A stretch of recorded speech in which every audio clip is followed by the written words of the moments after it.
Hello everybody to the second episode of the Bants and the Belfry podcast. I'm your host, Hoot Fiend, and today my guest is going to be Stephen, or as he's also known on Twitch, PB underscore undesirables, who is a pinball warlock whom I met recently when I think he raided me. His channel raided me during one of my streams, and of course, then I went and checked his out and found out kind of a gothy guy into pinball, which is something that I used to play a lot of pinball as a teenager, and I was terrible at it.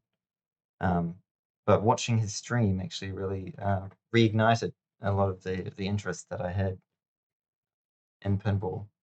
So I've since had a little bit to do with him. I've been to his streams, he's been to mine, we've hung out a little bit. And I found him an extremely interesting guy, extremely knowledgeable about the things that he's into. And I thought he would be a great sort of second guest or guest to have on the second episode. I think there's a lot of territory we can cover together, things we can discuss together. Just a small piece of housekeeping before we start for anyone who's watching me stream this live. I won't really be able to pay attention to the chat because I'll be doing the podcast and talking to Stephen. But if you have any questions you'd like to ask me at the end, just whisper them to me and we'll get to them after the main body of the episode. And without too much further ado, Stephen, can you hear me? Yeah. Brilliant. Hopefully you can hear me as well. Yeah, I can. And the audio All right. is listenable, which is what you want in a podcast, I guess. I would hope so. Yeah, we'll do our best. We'll do our best. Right. So yeah, so I was just talking a little bit about how we sort of came across each other, which will be the first of many double entendres that we're going to experience today. Hopefully. Speaking We could about only be so pinball, lucky. Right. You caught on to that part of pinball very quickly. I did, right? I did, and I don't know.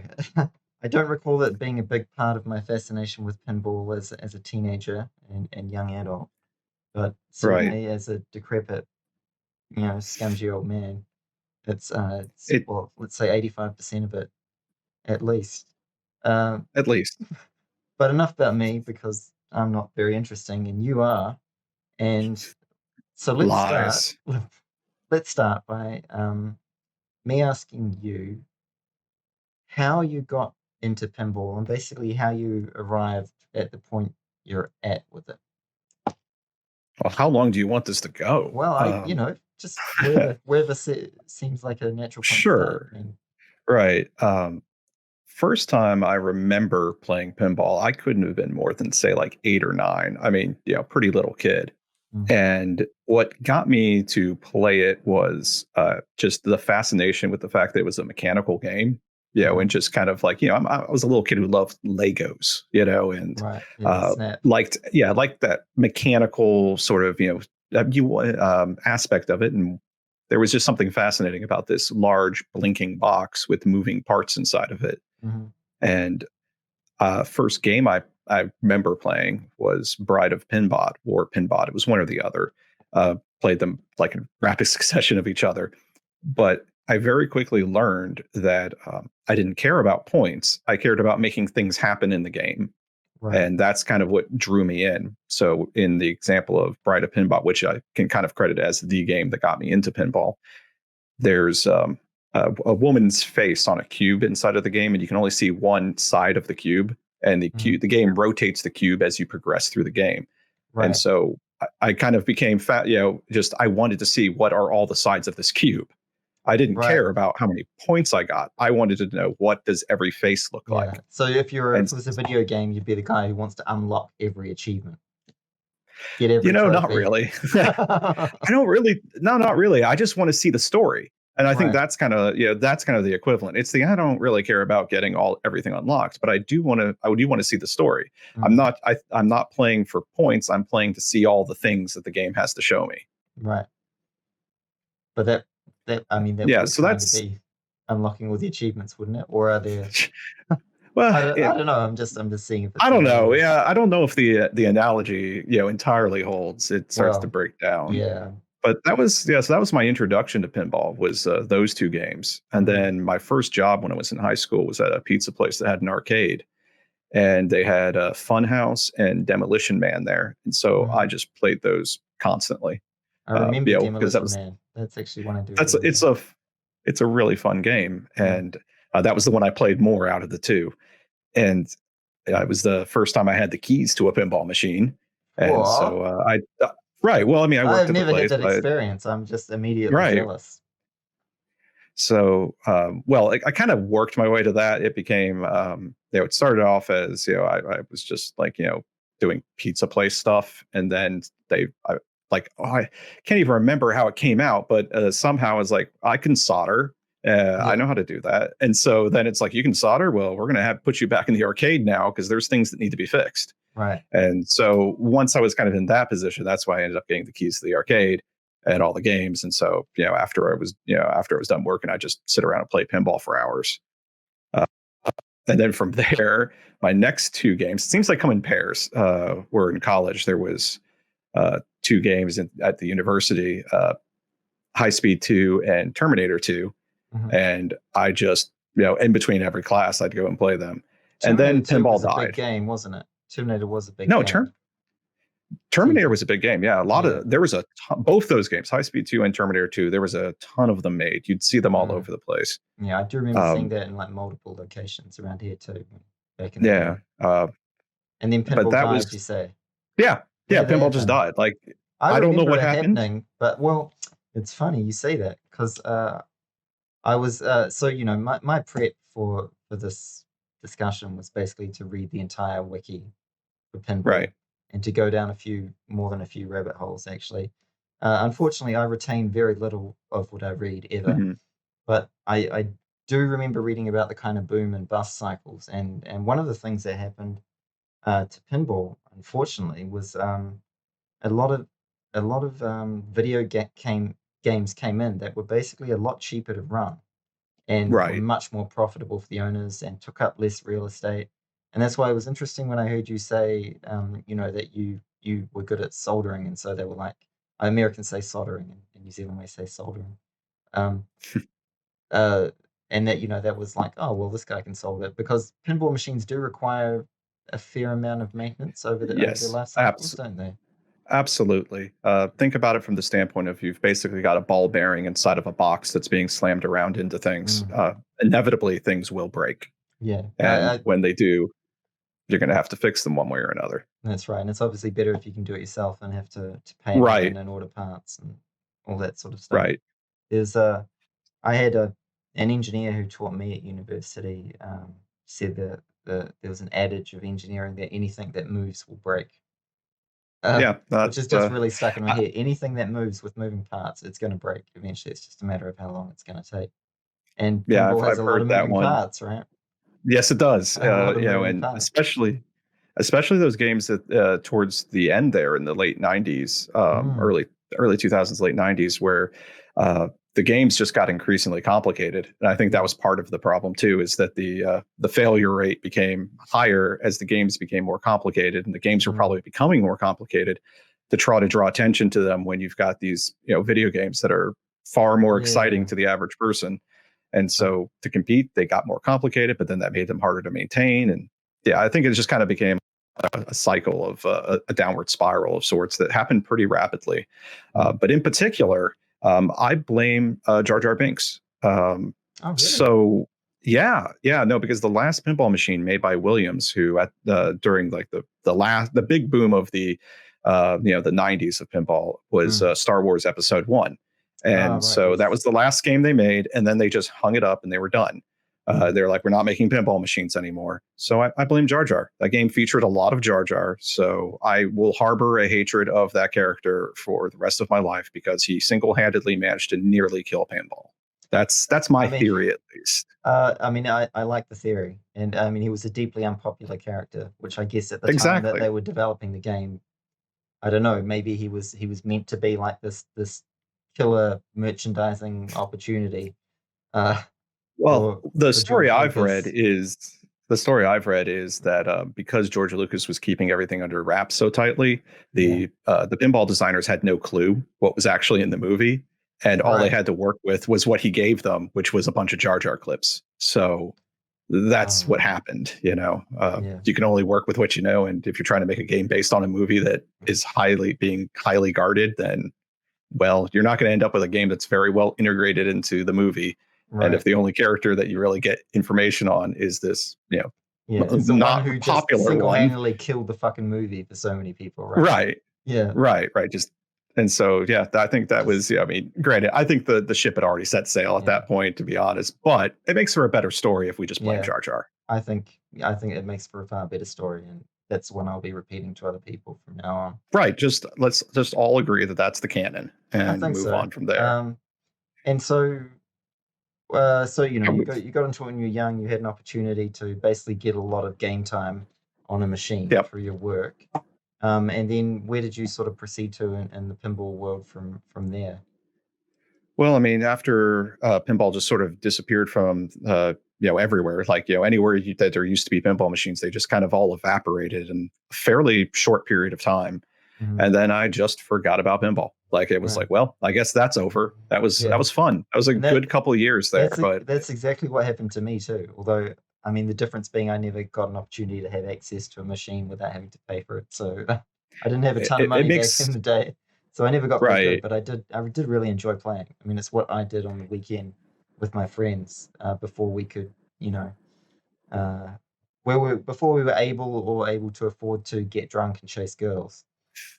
We would be sober and Right. go to the pinball arcade and play pinball and talk The, about girls, the maybe. I'm not sure. maybe. Maybe. Yeah. Definitely playing the game and not having to shove money in it fundamentally changes like how you're Yeah. playing the game Yeah. because you just don't the fear is gone. It's now Right. just sort of it's a war of attrition at that point. It's just you will just keep playing it and trying to get better as opposed to, well, I guess I'm out of quarters. Yeah. uh, so Wow, yeah, man. so it disappeared, and then beer saved pinball. That's the second part of my story that I in my head canon of I like pinball. where this is going. Jar Jar, right? Jar Jar killed it, and beer brought it back. Oh, this is beautiful. Because Explain. where where I started seeing pinball machines, the Mm. first time I saw pinball machines in like over a decade, was at a local brewery, and Mm. so there's like 4 or 5 pinball machines at this brewery, Right. and that's kind of how I got back in because from that point forward, I've been playing pinball again all the time. But it's not like just here. I've heard that from many people that it was breweries and Mm. the bar slash arcade type place is where pinball came back. So Right. everywhere there was pinball, there was also good beer, and so beer saved pinball. That's Oh, that's my that's story. maybe in Wellington, where I live, it may be the case that cafes have saved pinball, because we've got a very strong cafe culture. Yeah, I And could see one that. thing, when I did notice that when the machines started to come back a bit, it was the cafes, and I mean, I'd have to check, but my understanding really is that the local kind of enthusiasts who collected the machines and loved them and everything would actually lend them out to the cafes so they could have like one or two machines in the cafes, Yeah. and then people, got back into them a bit that way. And I mean, I'm not deeply involved with the community at all. I know maybe 3 or 4 people who are just mad about pinball. Well, that's a But lot more than most people, to be yeah, honest. right, That's pretty deep for most people. right, Uh, and but that kind of the kind of story of the local collector. Yeah, the collectors kind of kept the hobby going. Like mm, they were for a long time there. That's pinball was kept in basements and out of sight. But the faith was kept. We mm, you know but it wasn't out really in public anymore because it wasn't profitable. And then all these places that kind of started to show back up, none of them were really profit driven. It no, was the no, that's right. it was the collectors like loaning out games and stuff like Yeah, that. and That's and I think really how.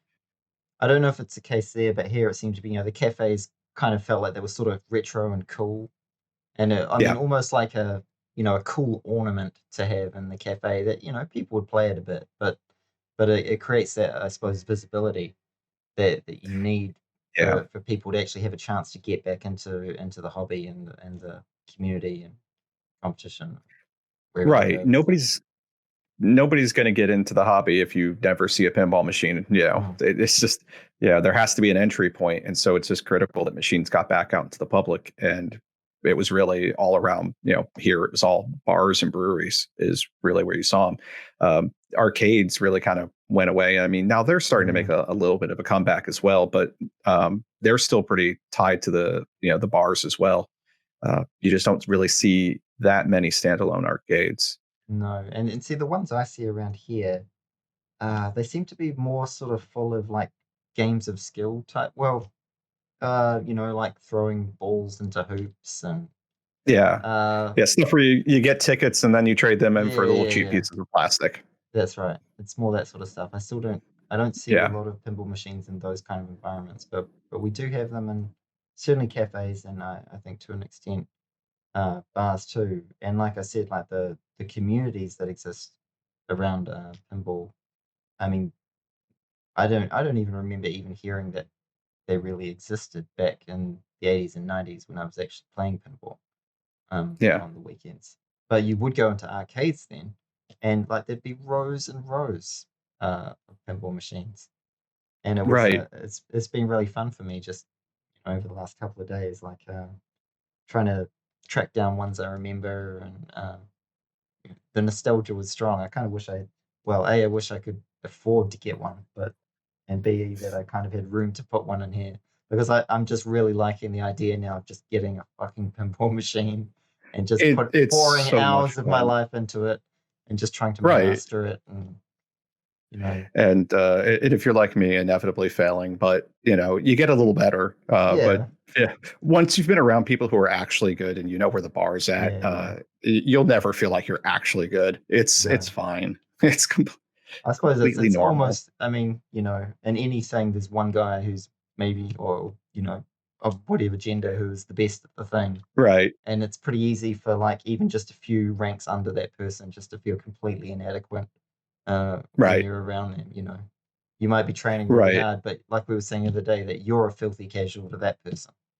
Uh, Right. Yeah. Everybody's somebody else's filthy casual. that's right. That's right. And so Yeah. what's So I what? kind of Sorry, carry on. go ahead.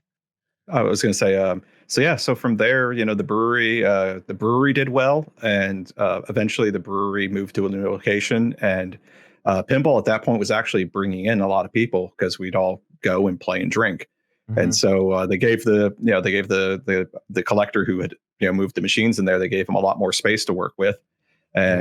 and so in the new location, there's now we went from like 5 6 machines or whatever it was in the old place to now over 30, Hmm. and it's just that's kind of been how I'm in the hobby now is I play competitively in the with the local group. Not that we're a very not competitive group, Hmm. which is to say that none of us play sober, so we really can't Yeah. be playing that seriously. Like All it's right. we're not exactly trying that hard. We're all just kind of hanging out and having a good time. And Hmm. I think pinball does a good job of naturally forming communities because you can't just for the most part, unless you're an idiot like me and you've got a row of these things sitting in your house, Right. you can't just hide at home and play it. You have to go out into the world and be around other people and play the game. And so because of that, you're going to meet people and because you've at least got one thing in common. If you're standing next to someone else who's playing pinball, it's like, well, they play pinball too, right? Right. um, and so from there the conversations start and you get to know people. And so it's kind of a natural community builder that has to be focused for the most part, except for idiots like me who own them. Yeah. It has to be focused out in public, which is kind of different from any other, well, not any other game, but from most games that people play, where people stay at home to play games. You don't Mm. play games out in public. Yeah, it's like Uh, the barrier to entry is sufficiently high that it's uncommon to right? just be able to stay at home and like woodshed. That's a Yeah, guitar term. I don't know what the equivalent of pinball is. What is there a word in pinball for like if you just stay at home and really like practice a lot and get very intense about trying to get better at it? yeah, right. So you said wood chip. I've the term chopping wood Right, is usually the way I'll hear it. right, right. But yeah, Yeah. um, and I like, it's fun playing these things at home and all, but I always like having people over to play them. And I think that's, kind of another common element you'll find of people who own games generally like to have people play them. Like Yeah. they're not in fact just art installations that are with blinking lights. They're actually meant to be played. One of the things that always trips people up the most when like they come play one of my games is when they see how hard I shove it, and it's like it's meant to take this. This is Right. what it's just the way the game is meant to be played. Right. It is. You don't have to play dainty with it just because it's in my house. It's And it's okay. like you were saying when I was talking to you the other day, like tilting has to be viewed as a resource. And Right. in a sense, Right. you've failed a little bit if you lose a ball and still have tilts left because you should Right. have been If able you've to still use them. exactly if you drain the ball and you still had a warning or two left, you didn't try hard enough. Mm, The saying is if you're not tilting, you're not trying. right. So yeah, that takes a while to teach people. It's one And of the unnatural things to a lot of people is that kind of learning that it's like no, that the game is not telling you not to do that. It's yeah, telling you not to do that more than twice. right. That's Yeah, that's right. That's exactly right. that's you Uh, have to look at it that way. and you can get, I mean, because I was reading a little bit about this, but there are versions of tilt where the game can kind of say, look, if you do that, you're going to break me. So, game over, guy. Yes. Um, Right. So you've got there's two different inside the machine mechanically. There's two different mechanisms, and this is one of the great pinball. We have to start the entendre at some point. yeah, yeah, So inside of a pinball machine, there is a metal ring. So there's this ring, and then there is a plumb bob. So there is a yes. pendulum basically that's down like this, and so you have the ring and the thing. They're like this, Mm-hmm. and the goal is that you don't want to hit the side. So when you shake the machine, you don't want the thing to hit the edge because it Right. completes a circuit, and that's how it knows that you shook it too hard. So That's the one of standard, the few right? circumstances So where a so needle dick would be an right, advantage. right, exactly. Um, and so that's one mechanism inside the game, and then the other one's the slam tilt, and the slam tilt is on the door, and it's basically if you really shove the crap out of it, Right. that'll move the slam tilt sensor, and then it just ends your game right there and then. Can you Whereas tell? the pendulum, it's it complete every time the pendulum whacks into that metal ring, it completes a circuit. So it's like hitting a switch, Yeah. and that's you do that once, it says danger. You do it again, it says danger, danger. You do it one more time, and it takes your ball away. Yeah, Uh, I was reading that there's a bunch of different things you can do with the game, like the operator with the game mhm. can do to the game to basically make it harder for people to be Right. good at it. Well, Like, so again, you've got the middle yeah, ring and yeah. you got the pendulum, Mm, and so the depth in which it's inserted determines how far it has to move yeah, in order to hit the edge. right. Uh, And you can make so the angle of incline greater so that the balls fall down right. faster, and you can make it. It's like with the replays, you can make it so that the score keeps increasing. Or Yeah. So yeah, you've got a yeah. There's so many settings in these things, mm, and it's kind of fun when you're setting one up for yourself. Like, well, how do I want to set it up? right, I typically pitch my games to 6.5 degrees, which is usually the factory recommended pitch. mm, Sometimes it's not, but most of the time it's 6.5.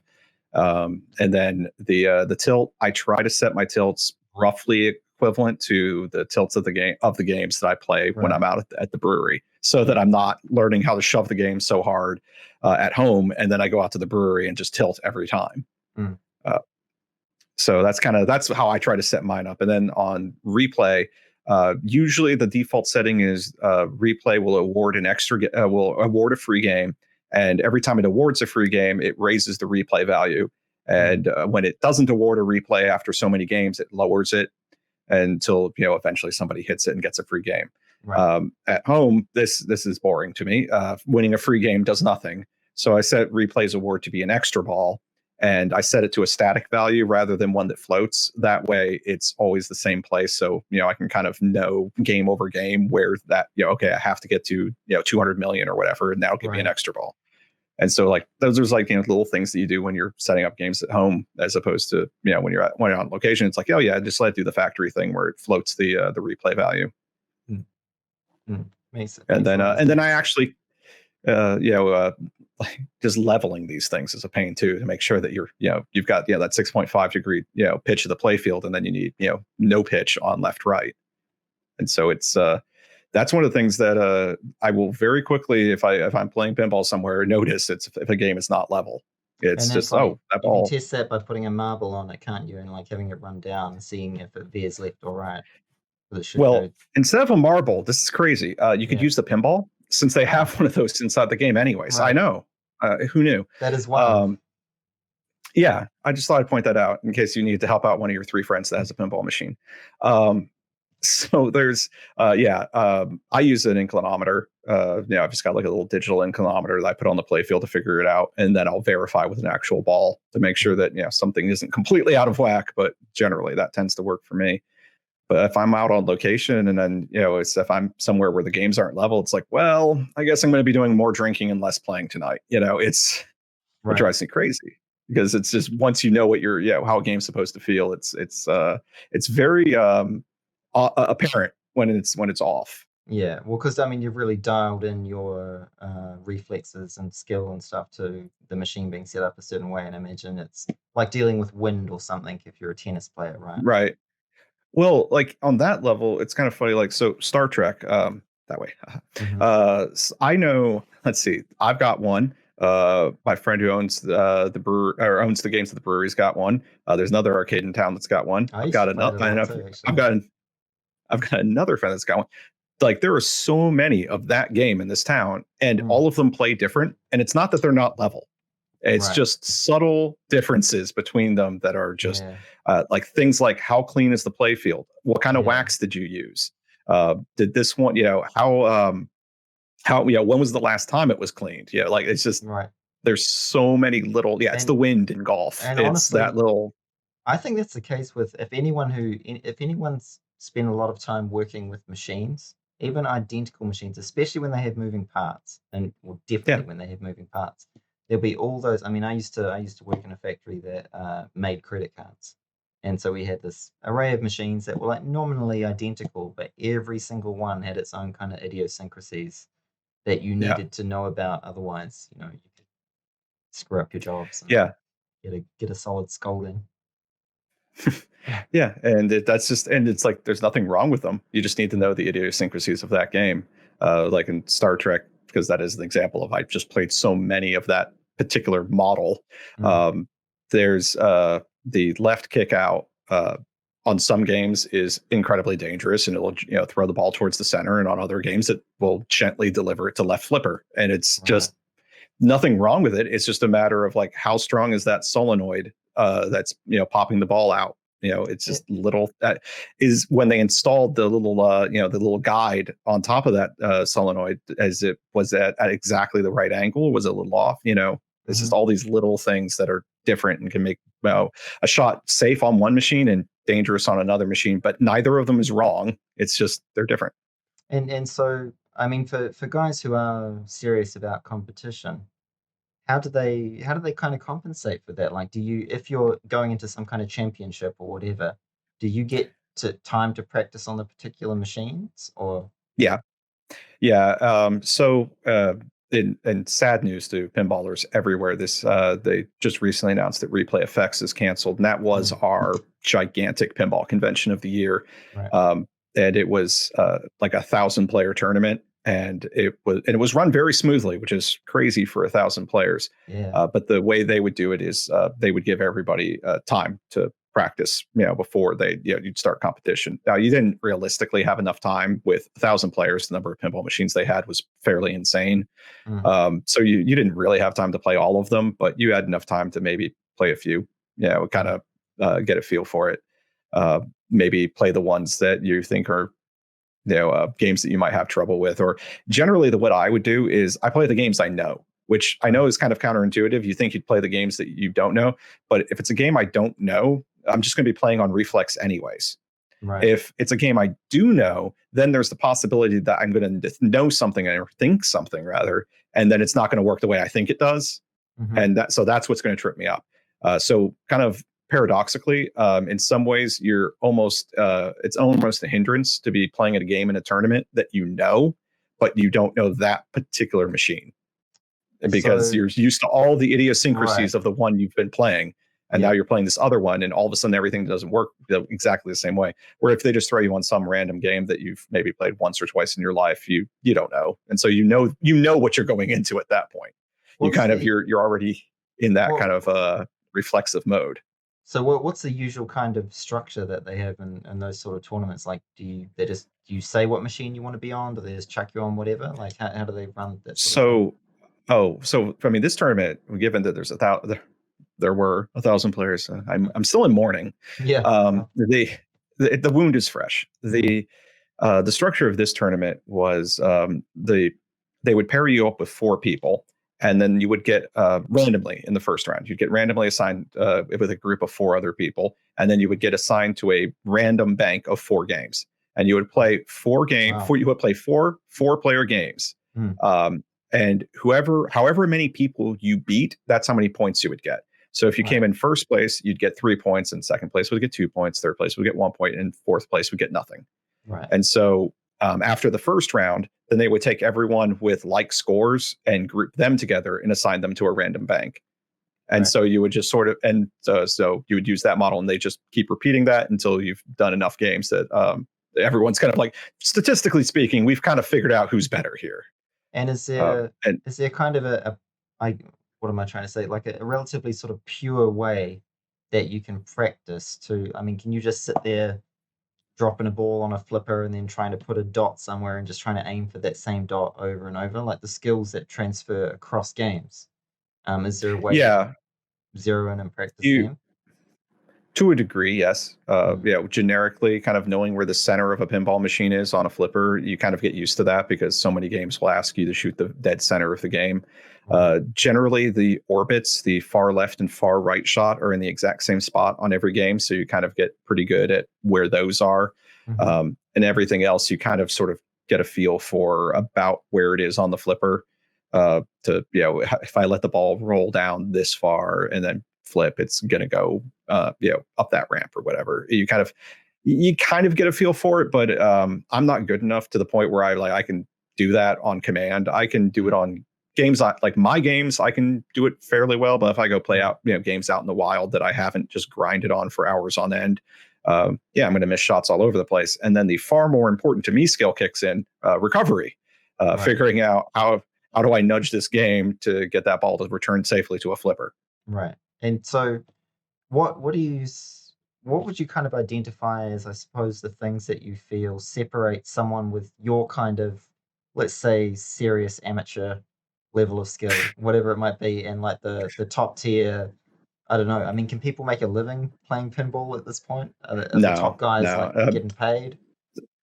I mean, the top guys were getting paid, but the one big tournament just went away. So, but yeah, no, it's. I mean, there's nobody who's making a living off of playing. There are people making a living off of making these things. So that's how you make a living in this hobby. Is you're somebody who designs them. But it's like, as far as like what separates, like I'd say I'm kind of like middle of the pack. And the big thing is there's like a couple skills that you have to kind of immediately pick up. Just when not to flip. That's probably one of the biggest ones. Is everyone instinctively, when you first start playing pinball, just wants to flip all the time. But more often than you'd think, the correct answer is do nothing and let the ball bounce off of one flipper so that it loses momentum and you can catch it with the other flipper. Oh, yeah, that never occurred to me. Now I know. Well, think about it this right. Think about it in terms of you're always trying to control the ball. Yeah. And so the best way to control the ball is to stop it. Right. So one way of doing that is it's called a dead pass, which is just let it hit one flipper and bounce over to the other flipper. So that's one that you'll learn pretty quick. Post pass is another thing you'll learn pretty quick, which is picture. You've got your flipper and you've got your ball. And you've got the slingshot, the thing, that horrible thing above the flippers that bounces the ball around everywhere. I hate that guy. Right, he's a real jerk. So when the ball's rolling down the flipper, if you flip extremely early, you can make the ball hit the post that's holding up the slingshot and bounce over to the other flipper. Whoa. And so learning how to do that's really important, because let's say that the thing you need to shoot is on the left-hand side of the machine. And you've got the ball on the left-hand side. Well, you need to pass the ball to the right flipper so it can shoot the left side. And so Right. learning how to just move the ball to the flipper that you need to get it Right. to. So these would be like I- pinball fundamentals. yep. And Yeah, and so there's some really good tutorial videos out there of how to get the general hang of the couple fundamental skills that you need. And so with the top guys, I mean, is it a matter for the top guys of them just absolutely mastering the fundamentals, or do they tend to have uh, skills that are very niche and unusual? What I notice with the top guys is their accuracy is just inhuman. That's Right. where I marvel at what they're capable of doing. They don't Mm. miss, Yeah. and in the rare instance that they do, their recovery skills are excellent. Right. That's the big difference is, and I don't know how you get there. I've been playing for years, and I Right. can't even begin to approach their level of accuracy in their shots. And then I watch some of them play, and they seem to play just completely on the fly. Like they're not like if you watch me play, I stop the ball a lot. I Mm. stop, I think about where I'm at, what do I need to do, Mm. think a couple moves ahead, and then try to go do some stuff. I watch these guys play, and it's just the ball moves the entire time, and I'm like, but that's not how you do this. You're supposed to stop the ball, control it, and Right. it does to me. It looks like they're completely out of control, but they keep hitting every freaking shot they go for. So I guess they're not. They haven't lost control. Uh, but I can't even comprehend how those guys play. I've watched them. I've had the distinct pleasure of getting my ass handed to me by them. It's great. Yeah. It's really fun to play with people who are that much better. Yeah, that are like just in a completely different skill bracket than you. Because I Mm. think you learn a lot just watching them. Yeah. Like just little stuff like body stance. Like if you watch somebody who does, everybody's got a different pinball stance. But you watch like the really good players, they don't stand straight. I mean, they're all hunched over the machine, and like how far are their legs apart, and how much are they like kind of torquing their body, turning their body when they're like shoving the machine around, and just they all the really good players I've seen, they generally seem to really they're just connected to the game more, and Mm. compared to say somebody like I can fake, I can look like they do, I can stand the same way. It just doesn't work for me. Uh, Right. but that's like there are definitely skills that I don't know if I'll ever get them, and I don't care. I'm not that serious. I'm somebody who plays for fun. I do compete, but I compete to hang out with people, if that makes sense. Like I go to the big tournament, not because I'm going to win and I care about that, but no, because it's fun, because all the other pinball streamers are there and we can all talk shit to each other about who beat who. Right. That's the fun part. It's just all the shit talking. That's what I Oh, well, enjoy. I'm on Like board with that. right. Yeah. It's I'm gonna drink and I'm gonna talk some shit. That's Mm. pretty much my tournament strategy. Oh, right, pinball. But I go in thinking, oh man, how can I get under somebody's skin? Mm. It's way more fun. And what are the ways that you figured out of getting under Oh particular wow. people's skin? So I'll tell What are you a your story. tell me the My Nothing. Jedi story. Right. Okay. This is my favorite thing I've ever done that is just complete sacrilege, and people will hate me for this. Um, so it was at Pinburg, the big serious tournament, Mm. and I'm in a bank with this guy who is just taking it way too seriously. Like just I his skill level is like on par with me, but Mm. his level of seriousness is like 3 orders of magnitude above mine. Right.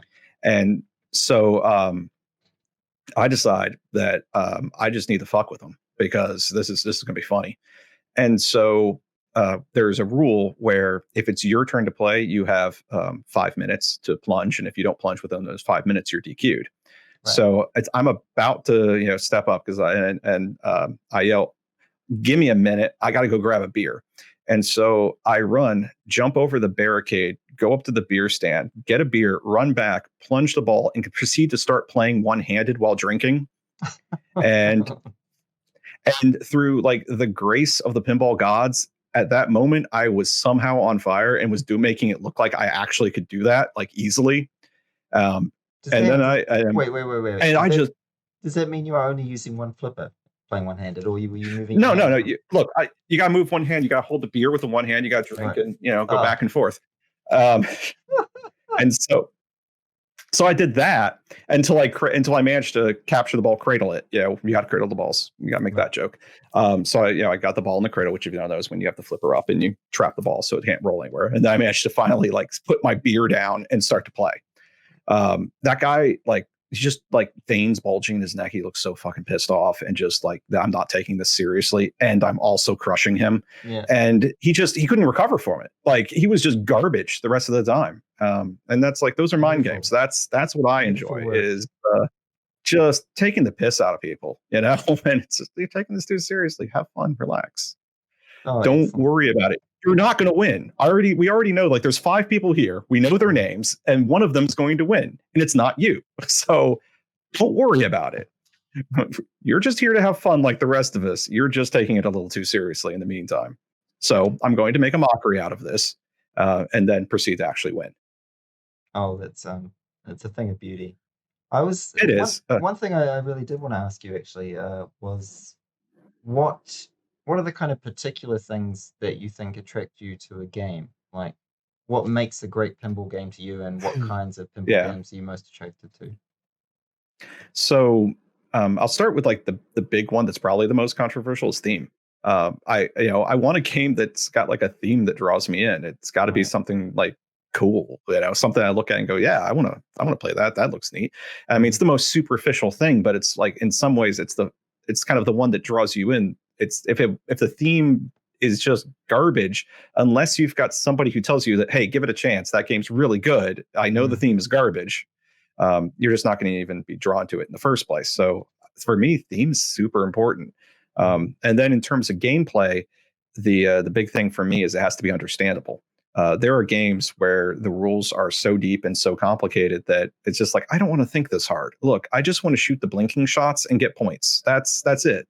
I don't want to have to think that freaking hard. Look, I'm drinking already. I can't be bothered to have to do, like this advanced calculus in my head to figure out whether or not I should shoot that or that. It's too complicated. Just stop. I was reading that there was actually a move towards games at some point that involved very deep strategy and a lot of variables and a lot of like almost, chess player level strategizing with the game. There are a lot of the modern games are a lot more complicated than their 90s, contemporaries. But you can be complicated and deep and still understandable versus complicated, deep, and it just feels like you're complicated for the sake of being complicated. And then the other part is even if you can know the optimum strategy for the game and you can know just shoot the blinky stuff. And if shoot the blinky stuff is terrible for that game, then I think that's a failure on the programmer's part. They have not put the blinky lights where they're supposed to be. I should always be able to just shoot the blinky stuff and do okay. And there are games where that is not the case, where the you have to know the game before you even step up to it, because there's no indication in the game of what this game actually wants you to do. Because that makes it sound like the game would be a lot of not fun until it was fun, right? And you want more of a steady increase in the level of fun. Like it starts off kind of fun if you just shoot the blinky shit, but if you put more time into it, it gets super fun, rather than zero fun for a long time and then okay, now it's cool, but you've wasted 2,000 hours. There should be, to this point. To me, a good game has like hopefully a linear progression of understanding. I don't want an exponential curve on the understanding graph, like where it's just fun is like just flatlined until you have until you've read the novel about how to play that game and get it to do the thing. Fundamentally, I want my game to just hold my hand enough, point me in the right direction, and then when somebody can come up behind, and tell me, hey, if you had done this before you did that, that would have been worth more points. I can go, okay. Oh, I just should have gone left when I went right, but both things were blinking. I just didn't know which one was the better thing to get at that moment. Right. And so that's the level of optimization and like figuring out that I'm cool with, is when it's just figuring out what's the optimum order in which to do things. But if you do them in the wrong order, it's not like your score's terrible. That's like another thing that like bugs me about a machine, is when the difference between somebody who understands the rules versus somebody who doesn't understand the rules. If they are players of equal skill, the point difference shouldn't be like astronomical. It should not be you just utterly crush someone simply by knowing the optimum strategy. Because that could screw you over in a tournament too, right? If you were facing a machine you didn't know. Yeah, in tournament play, like when in Pinburg, we would all sit there and we'd be on our cell phones, like in between, games, like looking at, there's this website called Pin Tips, and it would give you the 5 sentence description of what to do in this game. Like, all right, go for this, just keep shooting that shot until it blinks and then do this other thing. Repeat that as many times as you want. There's usually some way you can boil the game down to a decent strategy that's not too complicated to understand on games that I like. On games I don't like, the pin tips are like, well, I don't know, buddy. We can't explain this game to you in 5 sentences. It's just not going to happen. Purchase this So that's novel. like, right. Like there's like one example of this was, again, me being a drunk jerk in a tournament. I'm playing in this tournament. It's right after the game. The latest Star Wars game came out, and it's, in my opinion, a completely awful game in so many ways. I But remember it's got one it of the bombed just commercially, didn't it? oh, it did great commercially. It's got a Yeah, license it that did. everybody loves. But amongst players, it's very divisive, because you've got the people who love it because of how complicated it is, and then you've got the people like me who look at it like, this is stupid. I don't want to have to think this hard. Um, Anyways, I understand the game well enough. And this was like, the game had not been out very long. And so I was the only person in my group who understood how to play it. And I was pretty smashed at this point during that tournament, and pushed them, despite the fact that I was pretty much the worst player in that group. And it's like, I full well knew, it's like, I shouldn't win. There's no way I should win this round. But I guess I'm the only person who knows all the the stupid things you're supposed to do. Right. So good for me. I won because I knew the rules, and it's Right. just that, to me, feels like just hollow. I don't want to. I don't want games where that's even like possible. And can it now? Does knowing the rules like help you? Yes, I want to know the rules enough to help, but I don't want it to be like, if you don't know the rules, you might as well just not bother. Like Right. just give up, concede immediately. There's no point in going further. Mm. So I want simple rules. I want a good theme, but not too simple. I want rules that are simple on the surface. You can get pretty far on knowing the simple game, but then the more you understand it, the more you can be like, there's more and more stuff I can do, and you can understand like what happens if you keep like the game going longer too. Like to me, the complexity should come out of, like, say most games have modes, like something you have to do, like some sort of think of it as like a mission or something, where it's like you have to make these 5 shots and then shoot that target, that kind of stuff. And so you have to, maybe the complexity doesn't happen until you've completed, 4 of them. So Right. something where it's like, if you're not already like kind of verging into the territory of playing well, then it just doesn't matter. So I guess does that answer the question? I Yeah, don't know. that answers the question really well. Are there any particular games that you think exemplify that sort of approach to? So right now, the most recent game I bought, like, the spoilers to anyone who doesn't know, this is green screen. I so but they are my games. I just set up a camera to record them. But where Rob Zombie is over that way, Rob Zombie's gone. I sold my Rob Zombie and I bought a Hot Wheels, and it is a Ah, great example of having a just perfectly linear knowledge to like score ratio. Like, it works. Like, the more you play it, the more you understand all the little nuances. But if you don't know what you're doing, you can still have a perfectly enjoyable game. mm, And out of all of my games that I have right now, it and Total Nuclear Annihilation are the ones that, when I just let people loose in my house who aren't like pinball fans, like, and they just kind of play all my games, those are the two that they end up to kind of staying on, because they're, well, Total Nuclear Annihilation is a very hard game, but it's also dead simple. Um, but so people understand it. And then Hot Wheels does such a good job of holding their hand that while it's complicated, it's always telling them what to do. mhm. So it all works out. So I think that those are, I think Hot Wheels is a really good example of a game that did rules with enough complexity to be fun, but not so much complexity to be overwhelming or uh, break the game score wise if you know the rules versus don't know the rules. Right.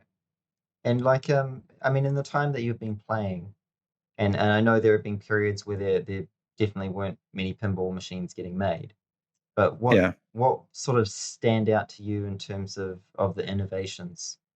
in pinball game design and stuff that you've witnessed? Well, the gigantic one in the last couple of years has been moving away from those, red or orange dot matrix displays to Right, LCD screens, right. uh, because that gives you so much more information that you can give the player now. Where Mm, there's, you can show them, like, say it's a game where, like Lord of the Rings, or well, not Lord of the Rings, the one that did was Hobbit. But anyways, Hobbit can like kind of show you on the screen a lot more of what this game wants you to do, as compared right. to a game where it's just got that tiny little screen and what it can tell you is fairly limited. And yeah, the game can like physically, actually tell you, like, with sound, but it's I want to be able to cradle the ball, look at the screen, and kind of have an idea of what this game wants me to do between looking at the screen and looking at what's lit up in the playfield. Hmm. And in the modern games, there's just no comparison about the amount of information they can provide the player. Right. The number of lights is way higher. The level of control over those lights, like, it's all RGB lighting now, so you can use different colored lights to mean different things. So there's just a lot more ways that you can communicate to the player what's going on in a modern game than you could with a game from, say the 90s. And then, even more so going back further than that. But to me, the big jump has been in information delivered to the player through Right. the screen and through the game lighting. And And then rules sorry, go ahead. complexity has improved dramatically as well. One thing that I was noticing when I was doing a bit of reading, there was the creation of like modular pinball machines where, the play area can have different screens actually on it, and you can like swap in and out the area towards the back. So, and Yeah, swap all the panels and that sort of stuff. the multimorphic games. Yeah, that's right. Yeah, Have you tried I've them? played them. They're weird. Yeah. I mean, they're not bad. They're just, they don't feel like a pinball machine that's got its ramps up further. Yeah, you are fairly limited, when you've decided that only the back quarter of the game can change. So is That it does take away a lot of options in layout. so is it like a good But idea, not very well executed? Or I don't think so. It's just it's almost like it's its own thing. right. Because you can do other stuff that you can't do in a typical pinball machine. Because now you've got the gigantic screen that the ball's rolling over, and you know where the ball's rolling. You can do all kinds of new stuff with that. So Mm, you can do some stuff that's different and new, but you can't do stuff that you used to be able to do. So it's almost adjacent. yeah. It's not necessarily a, I it's not better or worse. It's just different. Mm, And to me, it's, I prefer them like they are, like the ones behind me. The modular idea has been explored a couple different times in various ways. It seems to be something that kind of like every 10 years somebody comes up with a new idea of how to do it, whether it's swapping the entire playfield while in but the actual cabinet itself remains, like that's been done. The Attack from Mars and Revenge from Mars and Phantom Menace, the last two pinball games Williams made, they used like a modular system where the entire playfield came out, and then you just would take that playfield, put it in the box, and put the new playfield in, so you can swap back and forth between those two. right. So it's been done before, and I think it's an interesting concept, but I think it's, practically N- speaking, I don't Not think a it has game ever, changer. really worked out. And have you ever looked into, well, I suppose a couple of things. Have you ever looked into sort of software, a lot of software simulation stuff with regard to pinball? And also, I was reading that you can get like peripherals for your computer that, let you have the experience of using flippers and so on, to control uh, a software simulation of pinball. Yeah, there's been a lot of progress in that regard. Like with the peripheral side of things. I mean, it's a bit beyond a peripheral, but like, people build virtual pinball cabinets where it's a, Mm, full size pinball cabinet, except there's a screen where the playfield would be. And then from there, like the stuff that people have done in terms of, if you want it to feel like the flippers are right, well, just put flipper coils inside the cabinet. Don't connect them to anything, but when people, flip, have the flipper coil fire, and it'll give you that tactile sensation that you normally get from a pinball machine when you right. flip. Same thing with the pop bumpers. Just put a couple solenoids in there that aren't connected to anything and have them, fire when appropriate. Then you can put like a gyroscope in there to determine like when you're nudging the machine, how does that what's actually happening there? Because like if you play a game where the nudge is like the left analog stick on a controller, that's not exactly the same as actually having to grab this 300-pound monstrosity and shove it. Right. It's a very different tactile experience. So the progress people have made on virtual cabinets is really impressive. I don't think it's a from like it's not a replacement, but it's a really good alternative in the case where like actual physical pinball is not an option. For example, if you're an arcade that looks at pinball and goes, from a maintenance standpoint, there's just no way. Right. I would rather them have a virtual pinball cabinet than no pinball. Right. Like it's definitely way better than nothing. Or for the the home collectors, I've seen where people have like maybe two traditional pinball machines, and then they'll have their virtual cabinet, and so that way they can like play any pinball machine ever on their virtual cabinet, and get to know the rules and get to know like mainly the rules, but kind of get to know the game a little bit. And kind of increase their knowledge, and then they have their traditional pinball machines to kind of always be focusing on the basic skills that are always transferable across games. I suppose also, like you were talking before about, any mechanical device has its own idiosyncratic characteristics. If you had a Yeah. simulation of one of those, I would guess it would let you sort of practice that game in a instantiation agnostic sort of way, right? So we're like one of the things that like and it's getting better where they're improving the physics and thinking about this type of stuff. Mm. But so my Bram Stoker's Dracula is a really good example of this, where if I play a virtual recreation of Bram Stoker's Dracula, I will be a massively better player than I am on any physical instance of Bram Stoker's Dracula. And the Right. reason for that is because that game is very dependent on shooting the left ramp, which returns to the right flipper, where you can then shoot the left ramp again. Mm-hmm. Looping that shot is incredibly good in that game. If you do it in a physical machine, that ball, despite the fact that it's returning to the flipper, every single time that ball will be moving slightly differently. Right. On a virtual machine, a virtual pinball machine, you can loop that shot infinitely. Like it's really, once you get a feel for the timing of it, Mm. you can just do it over and over and over again because there's no variance. Where on a physical machine, it's chaos, right? There's just so many little variables that you can't just repeat something by doing you can do the exact same thing and have different results. It's Whereas almost it, I mean, that almost seems like maybe that's something they could look at, right? Like yeah, and actually they trying are. to And reproduce. uh, Right. yeah, and That's and so that's an area where things have been improving, and the virtual realm is getting better physics that feel more realistic, where it isn't so repeatable. Like right. it feels very wrong to me when I play one of those, and I'm like, wow, Yeah. I could do this actually You, with my eyes you, closed just based on timing, or mm, it's that repeatable, and that's just not how a real game works. mm. Um. Yeah. I was reading actually a little bit about the sort of whole history of pinball and starting. I mean, I had no idea it kind of went that far back in terms of Yeah, similar kind of things that there is this kind of almost linear progression in technology.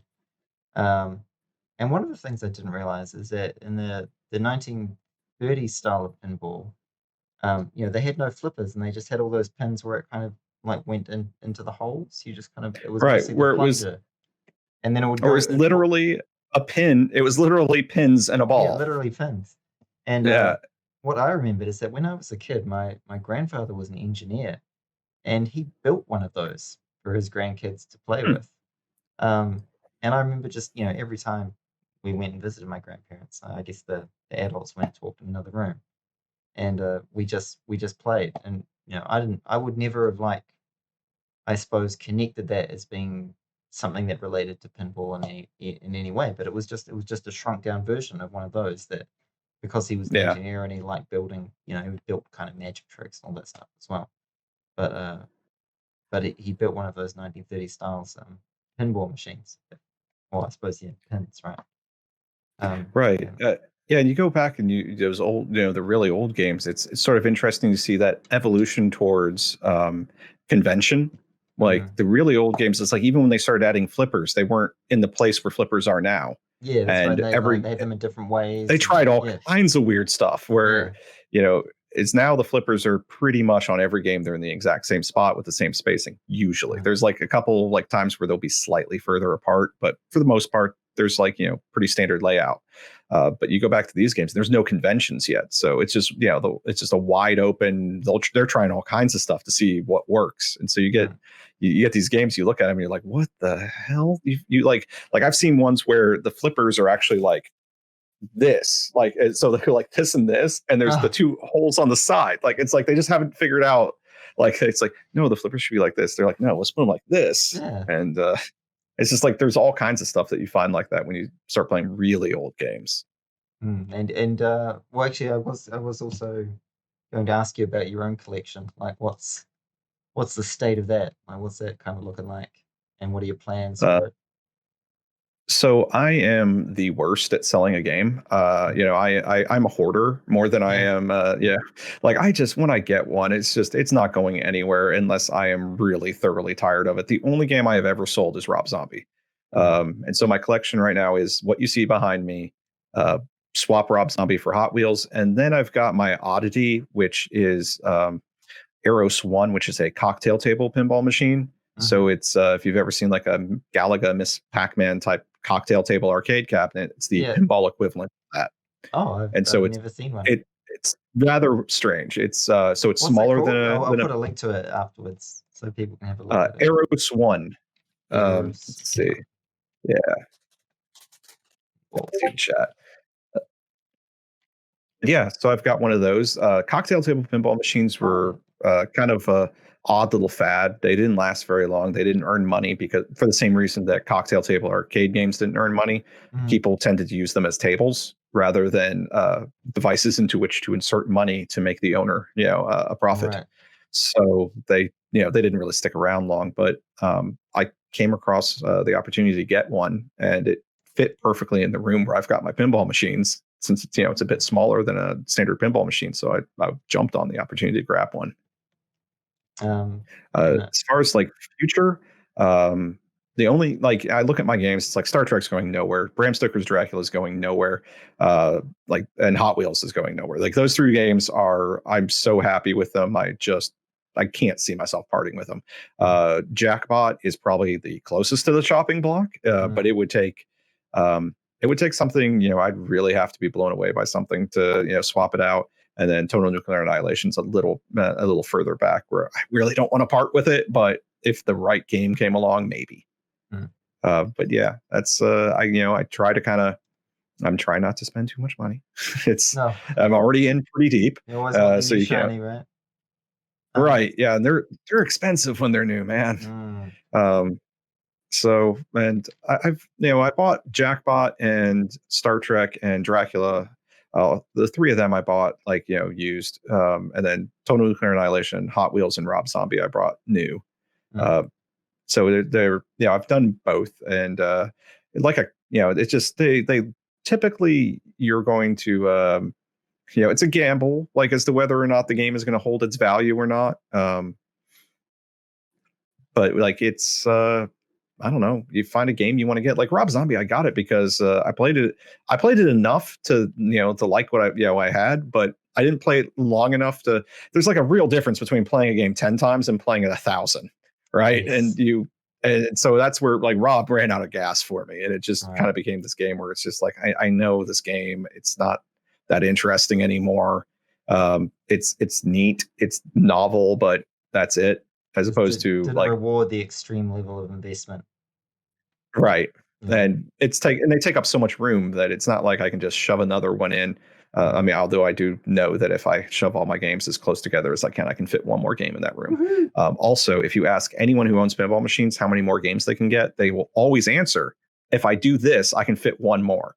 Right. Like, it doesn't matter. There's always room for one more. I have been in a pinball hoarder's garage once, and Yes. there Yeah. was just some extreme kind of Mhm. Tetris going on with this Right. organization of pinball Right. machines in there. You get to the point where the term I've heard is when you're playing butts to nuts, Yeah, where it's you can't move in that room without grinding on other people. right. But that's where every pinball collector eventually seems to get to. I really also I wanted to ask you about well, about what started you streaming. Um, what's your kind of thoughts about that? What are your plans for it? How do you feel it's been going? Blah blah blah. Sure. So as far as what started me streaming, a series of decisions gone horribly right, or wrong. I don't know, or it was unintentional, really. I started off with the idea of streaming after I saw some other pinball streamers, in particular Buffalo Pinball and Dead Flip. I saw their videos they had uploaded to YouTube. Um, After watching their stuff, I thought, hey, this is really cool. I would love to do this with my friend who owns all the games at the brewery. I could get like a couple cameras, and the Buffalo Pinball guys at the time had like shared exactly how all of their stuff worked. Mm-hmm. And so I was like, so then we could make videos of how to play these games at the brewery and put them up on YouTube. And then, that way, like if somebody new is in, like, is kind of hanging out with the pinball players, we can be like, hey, go to YouTube. You can see how to play this game. Mm. That was the original idea. And then I learned a couple things really quick. One, Mm. editing videos is just the worst thing ever. Oh dear God. Um, it's terrible. I know. It's just tedious beyond belief, and you have to look at your own face for Oh, hours. It's the just absolute worst. awful. Preaching to the I don't choir, know. brother. I don't know how anyone does it. Yeah, me It's neither. crazy. So trying to edit these things down into something digestible, that was just an immediate, like nope. Um, and then the other part of it was coming to the realization that there is a 0% chance that anyone is going to watch these videos. Mm. Like, just none. No one's going to stumble onto your videos that are very specifically for your town, for these Yeah. pinball machines at this one location. This is a bad I idea. know, and you would have put so much time and effort into them, and it's like, oh wow, Right. 12 And wow, people three watched people that. watched it. Yeah. Cool. Yeah. And so coming to that realization pretty quick. And then deciding, well, I've got all this stuff. I guess I could try the streaming thing, because I mean, that's what, the people who, I saw doing this before, those were streams that they just uploaded to YouTube. Mm. And then from there, kind of took off, and I really had, just a ton of fun, with the whole Twitch thing in terms of being able to chat to people. And, Yeah. you got especially now, like right now with, like, the whole pandemic, this is like as close as you can get to pinball in its natural state, which is Right. at a place in public where you're talking to people, Right. where, it's just that, I like the social side of it. I like talking and playing. I talk so much shit when I play pinball, and I've seen you do it's it. just, right. And I can't, standing there quietly playing pinball like you're in church or something. I just can't see doing it. Like, it just doesn't seem fun. And so talking shit to myself when no one's listening doesn't seem fun. That just seems like it'd be a little crazy. So I've got to have the camera there, so I know that my shit talking is being heard by someone. That's the That's right. important part. You don't need much of Uh, an audience, do you? As long as you just feel yeah, like you're not just talking to an empty room. exactly. Yeah, Yeah, one and it's person there, they validate your belief that you're not insane. And exactly. that's all you need. Uh, Look, I don't care if you guys are bots, Mm. as long as I'm convinced that I am not a crazy person talking to myself in a room, I'm Right. fine. So that's kind of how I got started, was that. And then, as far as how it's going, that's kind of it's interesting time as it's such a niche on on Twitch. Like, Mm. there are, like, how to put it, there is nothing on Twitch that is more like small than pinball. You could Yeah. start an IRL snail racing stream today. Like, just take snails, paint racing stripes on the side of them, put them on a sidewalk, and aim a camera at them. You will get more views than a pinball streamer, like, instantly. Well, that's because You that's could a do tiny pond, but you would be a massive fish. You could own up global snail racing. Exactly. Overnight. And then, I mean, from there, I think people could start getting into snail racing. You could start like putting bets on these snails. Like there is a world. You could put obstacles in front of the snails. Holy There's so shit. much possibility. I'm doing it. Right. I'm ending this podcast. I'm gonna go find some. Right. You're out of this. It's all about the snail racing. That's where the views are, man. So, Jesus. but that's like, to be a pinball streamer, you have to go in understanding that you will be beaten by snail racing. And so you can't be thinking of it as defeat or being beaten or whatever, because there is nobody's big in this. Nobody. There is. It doesn't matter if you're the biggest guy in pinball. Like, you're still nothing compared to. It probably means that it's easier to get to medium. Yes. Then absolutely. Like, you took a look at my stunning number of followers and you're like, how does this guy have that many followers? It's because it is easy to get to medium because of the ratio. Well, previously the ratio of streamers to viewers was pretty decent. Now, there's a lot more people streaming because we've got all these people who are stuck at home who've got pinball collections, and they're really kind of they figured out, they stole my gimmick, man. I was having a great time playing pinball on Twitch, drinking, and then all these other people figured out you could have a great time doing that too. And it's just terrible. It's the worst. But no, and so it's like, I could look at my metrics and be like, oh no, I'm year over year, I'm down. And but that was never the point in the first place. The point of why I stream pinball is this right here. You have admitted to me that your excitement about pinball has increased, and you are now more likely to go play pinball. I am an evangelist.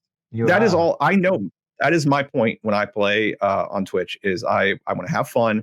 I want to talk some shit, and I want to evangelize pinball. I want to get people to go play it. I want people to go play pinball, because if people don't play pinball, pinball goes away again, like it did at that last boom in the early 2000s. You know what? I live in a country right now where I can go out and do things. You don't have to rub it in my face that my country smug about it. Maybe a little bit. I mean, no, you're being smug about it. You smug New Zealanders. We are the absolute worst with our smugness. And I mean, I'm acting like I'm personally responsible, right? And it's like, what have I fucking done? I've stayed home when I was told to. But here's the thing. One, you did it. You did it. You stayed home when you were told to. It turns out that might be harder than one expects. And two, what's really infuriating about your Kiwi smugness is that it's deserved. It's just infuriating. That is it's so bad. Like, if you were just going 100% full of shit, I'd be able to take it. But it's that nugget of truth down there that, yes, you can in fact go out because you stayed home for your month or whatever it was. It'd be like you playing a cocky pinball player who was also just a bit better than you consistently.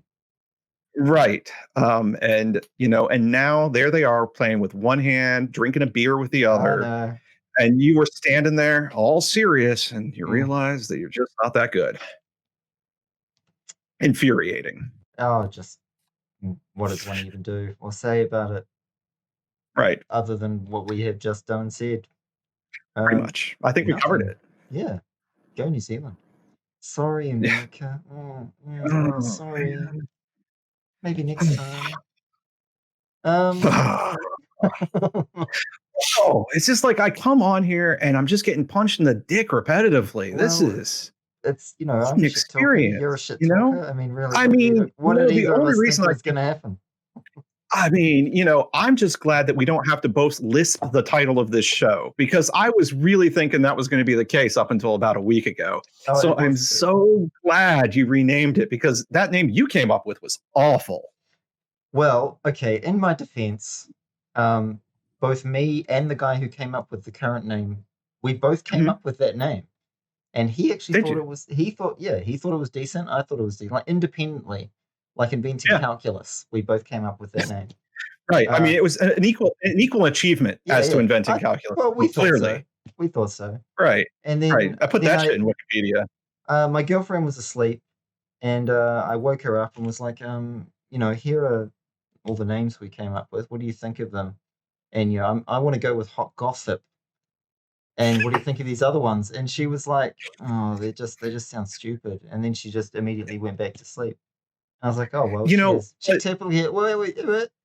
She typically has I pretty don't good think she judgment. owed you anything beyond that. I think she Well, gave you what you needed to hear because well, you needed but to be told that it sounded stupid. no. She And said the so, other ones. The other ones sounded stupid. She said no. oh, Stick with the one you've got.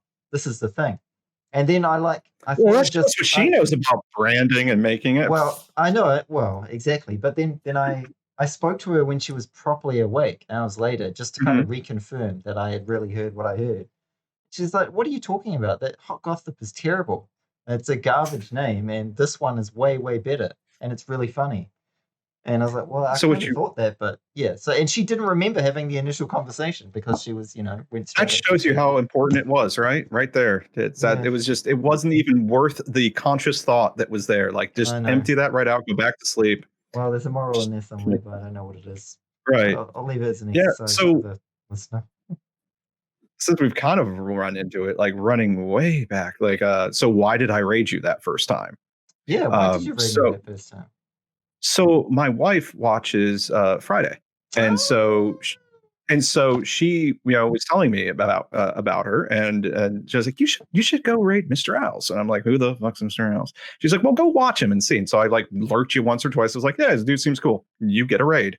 That's entirely how that happened. It was because Jess was watching Friday, Oh wow. and yeah, so Well, I that's mean, the random string of events that led to getting to there.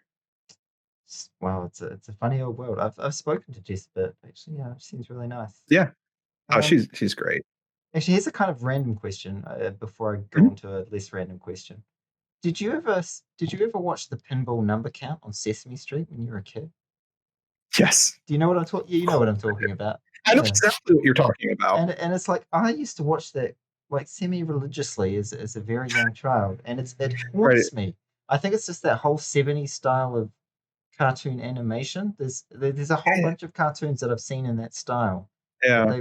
there's something kind of haunting about them, and they just sort of stick with you. And there were so many different ones that they did, and they were just There is. like these Yeah. people are doing some fucking drugs. Like those Yeah. those No, things were wild. absolutely.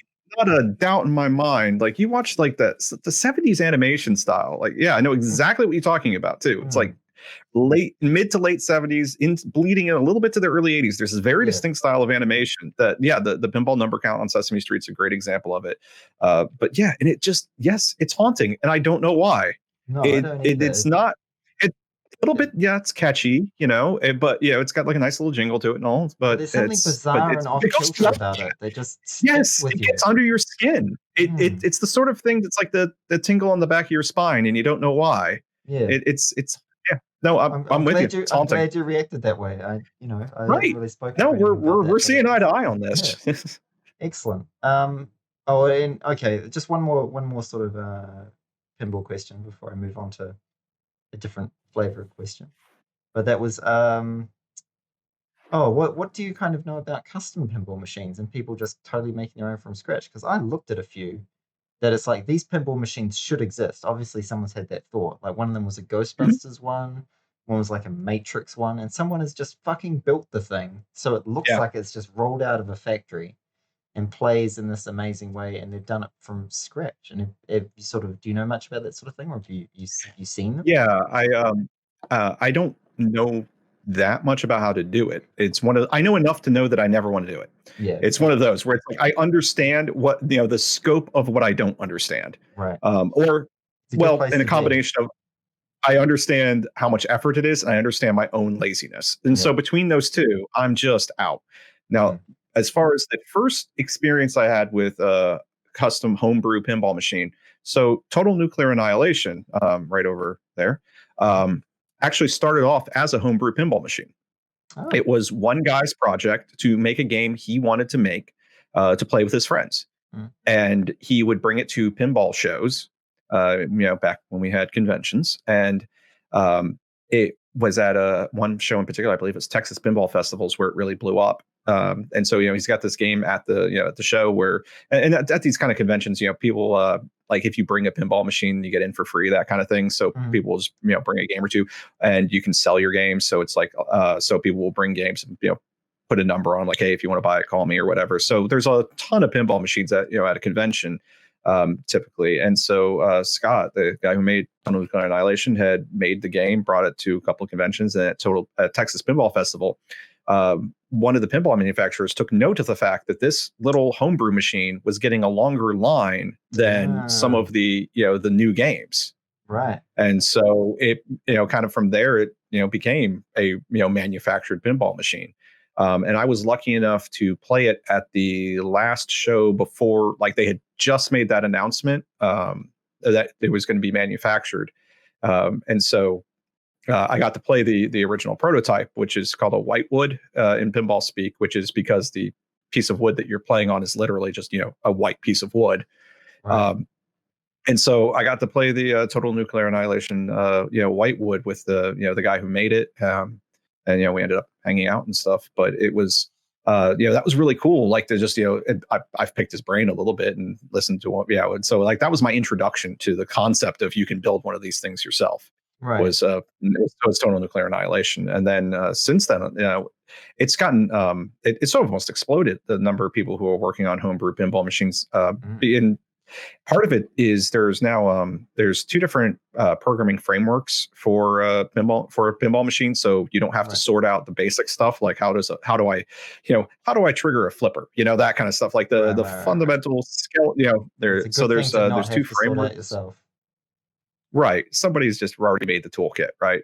And so there's two different frameworks. There's off the shelf boards you can buy to use with these frameworks to build your pinball machine.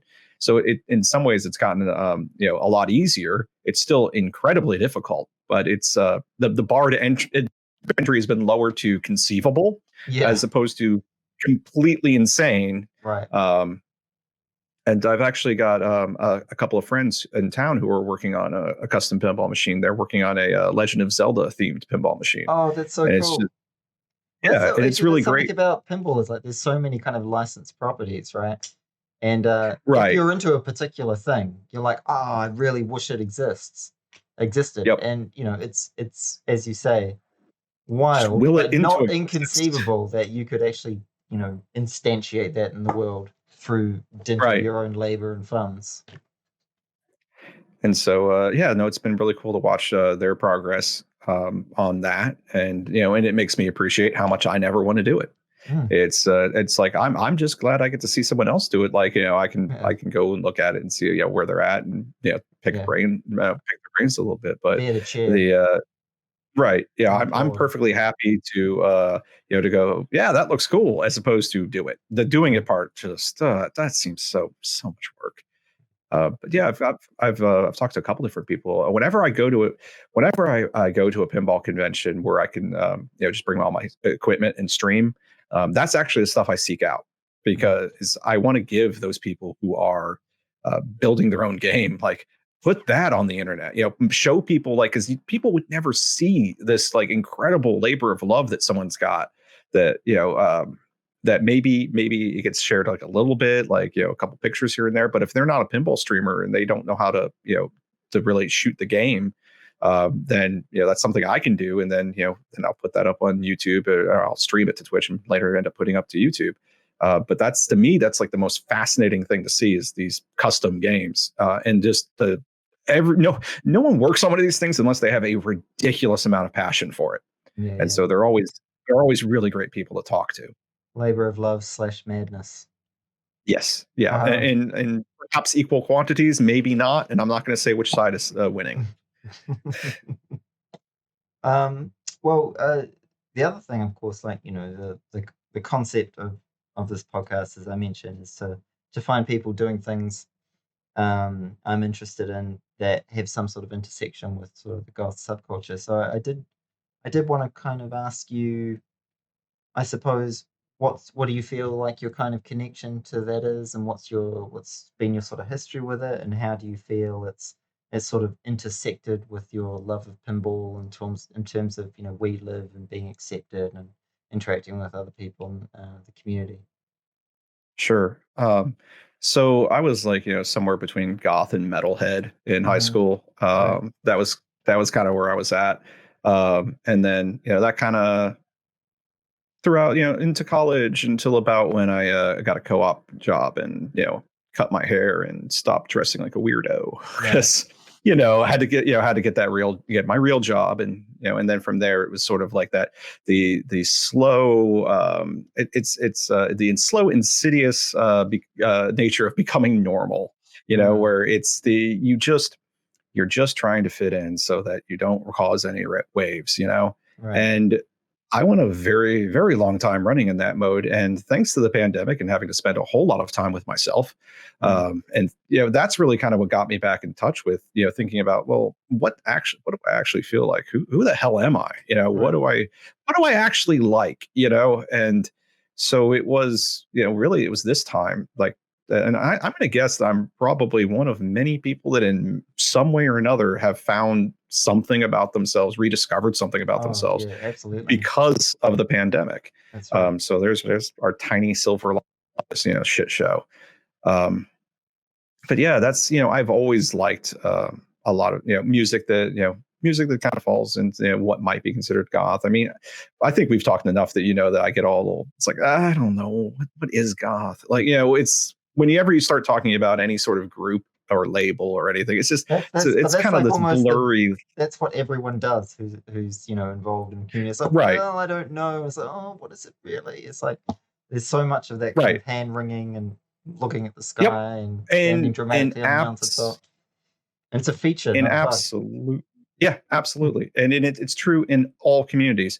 Right. I remember that one point I had a moment where I'm like, but really a pinball player? Like I only own 5 games. And I mean, like I Mm, went through that, yeah. where it was just like my confidence was shattered because I wasn't living up to, other people's expectations, and it's just I think that's like just a function of life. And Mm, like when there's any sort of group, you're yeah, maybe not everybody does this, but it seems like a lot of people do, where you question what does it mean to be part of that group? Are you mm, blank enough, yeah. and And like, insert and who whatever in that. validates it, and why do you need the validation, Right. and where are the Exactly. metrics? Where are they written down? How do I get hold of that Right. information? Do I want to? Do I need to? Yada Right. Do I yada. need a license for Yeah. this? Like, how's this even Is work? there a And card? wait, right, excuse me, I've got my bat card. I can just, it's black. It says a little silver writing on it. It says goth, and you can show that at any goth location to I love redeem it. something. I don't know Amen. how it works, but I don't know what I am. But as far as like how does it intersect with the community? The pinball community is really pretty freaking tolerant and accepting, Mhm. by and large. And that's because when you're a tiny, tiny dying community that's struggling to get by, Yeah, that's right. You're you not are getting too happy to fussy, have right? anyone who's into your nerdy little niche. Like it's Yeah. just welcome aboard. We're so happy to have another convert to the Church of the Silver Ball. Right. It's And actually, I mean, there's that's not true a in lot every of small community I belong to as well. That yeah. one thing I did for a long time, and actually maybe I should try and find someone to interview about this. Is I played a Vampire: The Eternal Struggle, the card game. Made by the Oh, same the guy who did spinoff Magic. of Yeah, Vampire the yeah, Masquerade. Yeah. yeah. That's right. And I mean, I was really into it. I spent thousands and thousands of them, which I still have on cards and so on. Mine went into Magic the Gathering, but same Yeah, story. yeah, yeah, yeah, yeah. Yeah. And the same guy made the game. So, um, but in that community, like, it was just anyone who was prepared to play, to get the equipment, to show up to matches. Like, no, but past that, like, no one really gave a flying fuck what you're Right. about or what you're into, or you could be as Are you causing trouble? No? yeah, Cool. That's yeah, literally the barrier to entry is like, are you disruptive with your, yeah. like that's really the only thing. Can we play Um, with you and not just have it be an extremely shit time? right. Yeah, Yeah, that's actually that we is I need the think the numbers. That's the literal bar. definition. Yeah. Yeah, So yeah, as long as like that's what I've found in the pinball community is that nobody gives a flying fuck as long as like you can hang out and be cool and just you're somebody's fun to be around. The specific details are completely irrelevant. have you run into Um, any other like gothy types within that sort of nah, I realm? mean I haven't I have seen like as close as I can get is punks. Yeah, I've run into some Not punks here. actually in pinball. Yeah, not here, but I have like at conventions and stuff. Right. But yeah, locally look, I'm in the middle of Alabama. You can't Yeah. ask too much for me when it comes to subcultures. Well, that's So part of why I actually thought it would be an interesting question to ask you because of your situatedness, as they say, within you Alabama. know, it's been interesting, now that I am kind of just dressing the way I want, and doing whatever the fuck I want. Walking around, I can definitely get stares like I'm some sort of alien. Like this, Mm, just like just what the hell is that? Like especially if I have my hair up in a death hawk, right.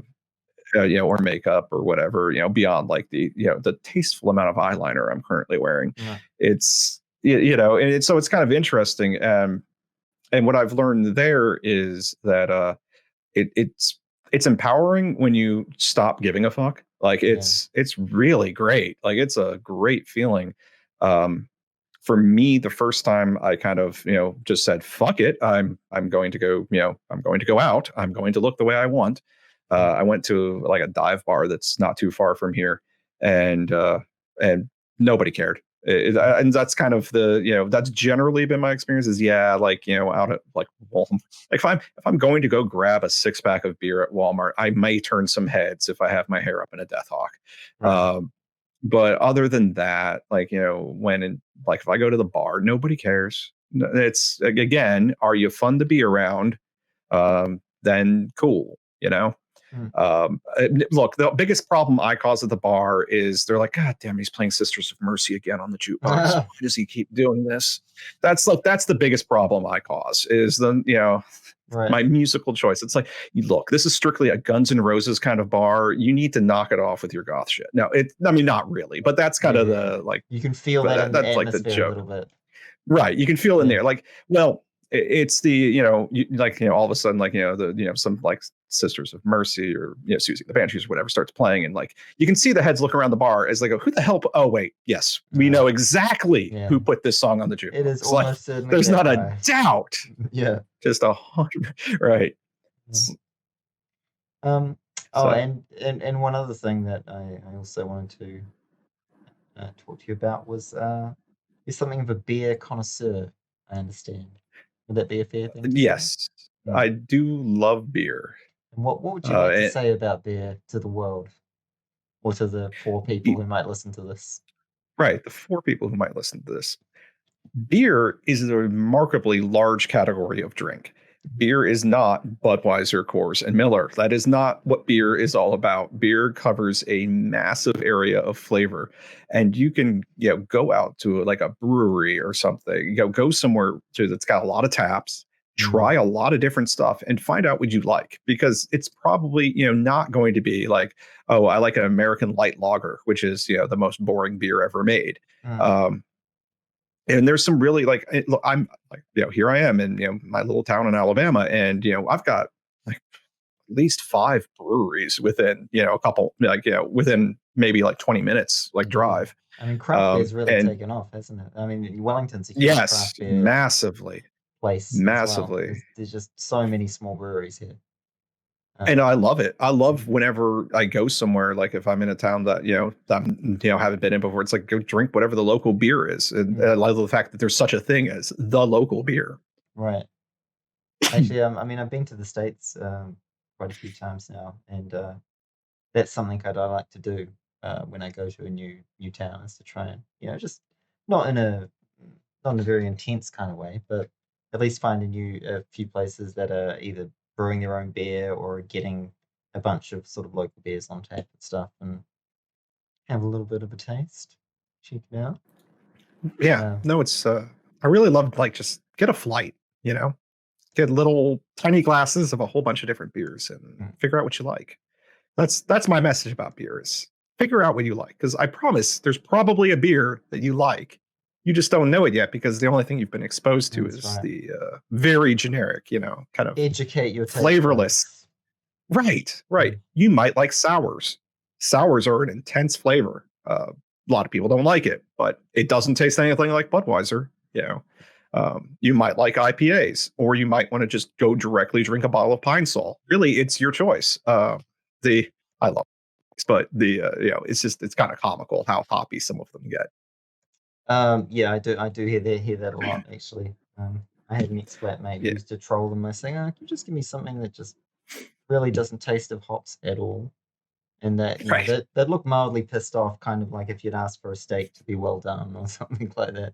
So I just really hate I hops. You just I none of that like all nonsense. different types of beers, but it does annoy me that you go to like a lot of places and they'll have like 40 taps and 30 of them are IPAs. Yeah, It's like, come on, guys, come on. Can you like vary it a little bit? It's not that I don't yeah. like IPAs. It's just that you're taking up a disproportionate number of beer I possibilities know. here. Let's see some diversity, some inclusion. Right. We need some more beer It's diversity. current year. Let's get on What it. was that? It's current Yeah. year. Yeah. Let's get on it. Current year. Exactly. It's 2020. Um, It's time, stouts are beers too. Um, Indeed, indeed they are. Well, just quite fond of stouts actually. I think you kind yeah. of tend to move up in that direction from lager, in the direction of stout. And eventually, I guess I, you're just drinking like treacle or something, but, you know, a progression of yeah. tolerance or something, or even enjoyment. Definitely there is a tolerance, like in a way where it's just you get used to more and more extreme flavors Mm. where you could, I love because you start curry. off and you just, maybe you can go like to Guinness or something where it's Mm. still like a very mild flavor. And then eventually, like I think like the peak end is probably sours. Sours are Mm. probably the area where you get the most intense flavors. Mm. In particular, probably goses. If you've ever had a gose, No, I those don't can think I get have. really How do you spell that? gose, Gose. Gosh, Uh, okay. Goses are sours that have been salted. So Ooh, it's not just sour, it's also salty. And that does seem this is extreme. it's a pretty intense flavor, and not for everyone. But there are Yeah. some that I really like. Well, I'll give it a go next time at my one of my Get a locals. small glass, you'll I probably live just right in spit the it right middle the of hell town, out. so I It's have a lot of terrible. locals. Yeah. Yeah, I like that they do that in bars now too. They didn't used to when I was Yeah. younger. Like they do tasters. Um, Yeah, yeah. Also That's because they're I often was quite talking earlier. expensive too. So it's like, man, I don't want to spend like $15 on some beer that I just want to spit out. So Yeah, so you get a a little like label. I like when like if you're really lucky, they'll give you like a free tiny bit. Mm. We'll just do flights where you can get like 5 or 6 tiny, like basically shot Yeah, yeah, glasses of beer, yeah, and yeah, like yeah. yeah, that's my favorite thing to do when I'm like in a new brewery. Is just give me it's just I'll ask whoever's at the bar. It's like, look, I have no idea what your beers are like, but I like everything. And they're like, well, do you really? I'm like, yes, no. There Mm. is no style of beer you can point to that I can't speak of an example of a beer that I like of that style. So Mm. don't worry about it. Just give me a diverse sampling of your beer, 5 or whatever. I don't make me pick. I don't know. You're the person who knows this beer. You pick it for me, and then tell me what they are. That's what I like to do. Yeah.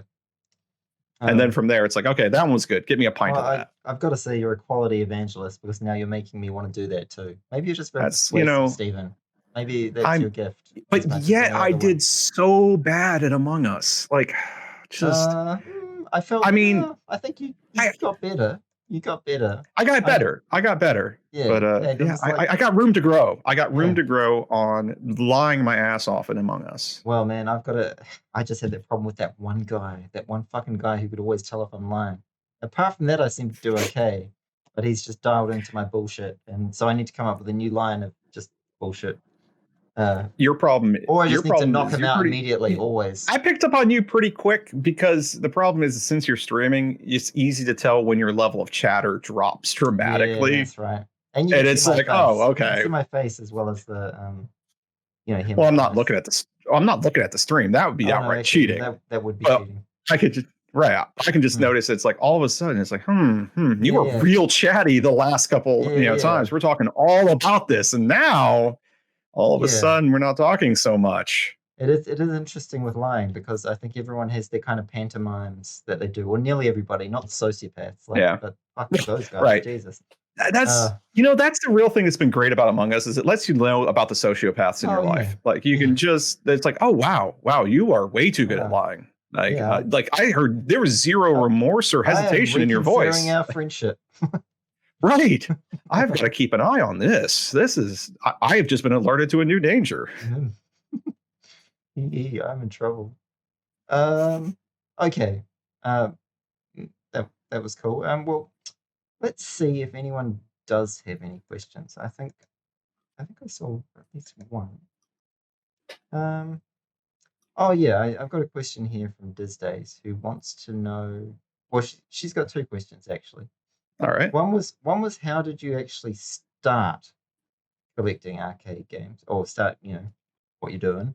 And the other is what do you think of virtual reality pinball, if you know anything So about that? yeah, um, as far as how I started, my first game was Bram Stoker's Dracula. That Mm-hmm. is first in and might be last out. Mm-hmm. It I've is heard. in the what happened with that one was this is at the point where I was playing at the brewery pretty regularly, like I'm talking a couple times a week, spending like an hour or two there, and Mhm. so I'm playing pretty regularly at that point. I'm really loving it, and the little sensation in the back of my head, kind of something gnaws at me and goes, "Hey, you remember last time when pinball went away? Wouldn't that Mm. suck?" And so I thought, but I could buy one of these. I could just have my own, and then it can never go away. You I'm an can't take adult it with away from me. disposable income. Right, What the exactly. fuck? It was wow, I've got so much. I'm dual income, no kids. I can just buy a pinball machine. They can be And my so children. my children are my cats, but that's yes. Um, but no, it was, and the reason it was Bram Stoker's Dracula was like kind of two things. Uh, One is it is an incredibly notoriously difficult game. It is Mm, not one that one easily masters, despite being fairly straightforward. right. And two, this is still we're still getting into pinball, because Jess will play with me too, and so we had to have Jess's approval. And Bram Stoker's Dracula is one of her favorite movies. Ah, So and good not that start. I don't like the theme as well. I mean, I think it's a gorgeous movie. And so, between it's like, we got a theme that, the theme that we're both really cool with. And this game is dumb levels of hard. So I'm not going to get bored of it because I'll just own one pinball machine, says everyone when they buy their first pinball machine. I just need one. You said it earlier today. You said earlier in this conversation, I just want to own one pinball machine. I That's shouldn't have right. stopped. I shouldn't have Yeah. admitted this part to you because it's too late. The thing is that you don't own just one pinball machine. Mm, That's it. That's not the way this works. You do know anyone who owns one pinball I machine? do not know anyone who knows one No, who owns you one. don't. No. And so neither do I. And I know a lot of people who own pinball machines. None of them own one. And so that's kind of I got started because I loved the game. I wanted, I wanted a hard game that I wasn't going to get tired of because I was only going to have this one pinball machine, so it needed to be super hard so that Mm, I didn't get too good at it and get bored of it. Um, and that lasted like a whole year. Like I mean, I made it a ways before I gave in and bought Star Trek. Uh, and so it's that's kind of how I got into buying it. Is just it started out as what a nagging deep down fear that pinball could go away again, realizing what I'm flips you into wanting more than one? Like what ends up pushing you into got to get more, another, whatever?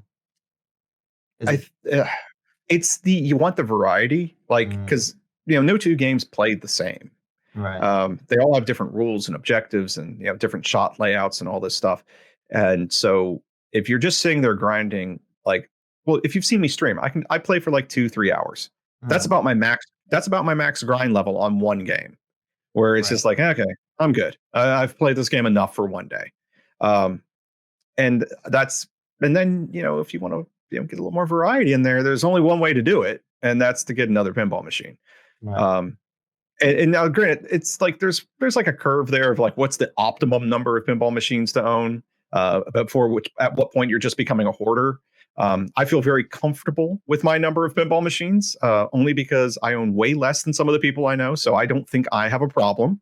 It's Right. like being an alcoholic, right? As long as there's another guy who's Yeah. way worse than you, Yeah. you You feel hang out great. with You're people like, that are I'm worse, so fine. you feel okay. I'm fine. Yeah. I don't have a problem. I I only can have stop five. anytime I It's want. right. I don't have to buy another. So yes, so I think that answers that part of the question. And as far as virtual reality, I think it's great. Mm, Um, I haven't done much with it, but I love the concept. Jess has an HTC Vive. I've played around with a bit. I haven't done any pinball stuff in it yet, but the idea of it is fantastic.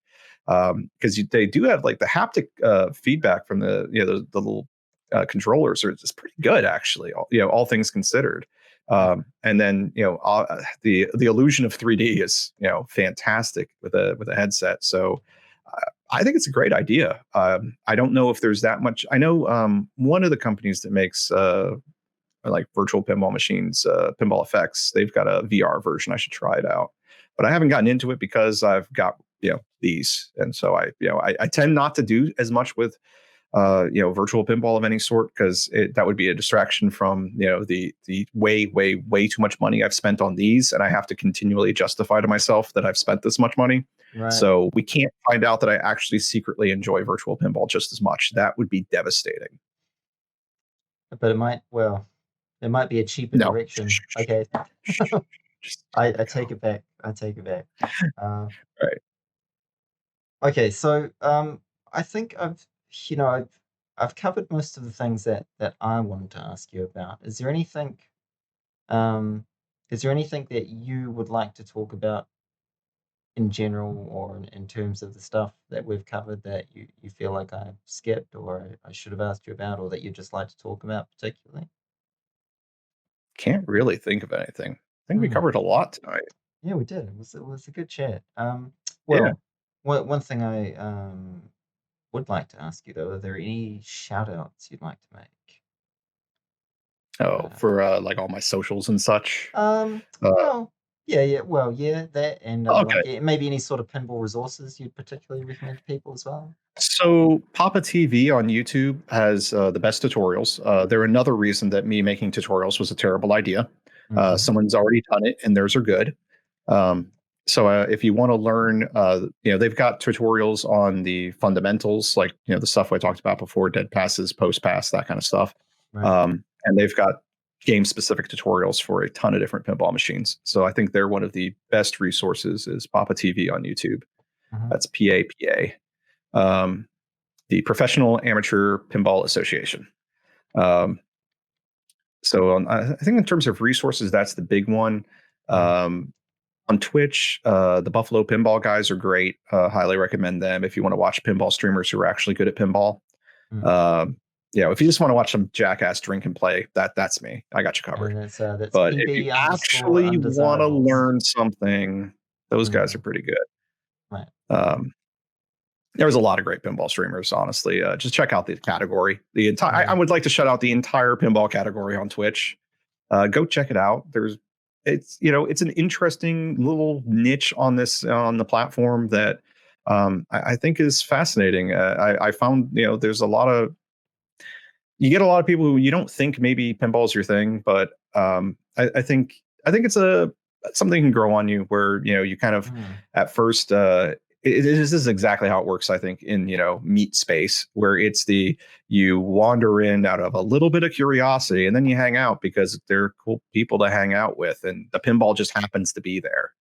And I think that's kind of how that's how I want to do it on Twitch, at least. And I think there's quite a few other people who are in a similar vein.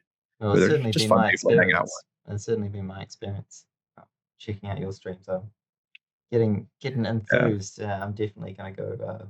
I'm definitely going to go play some.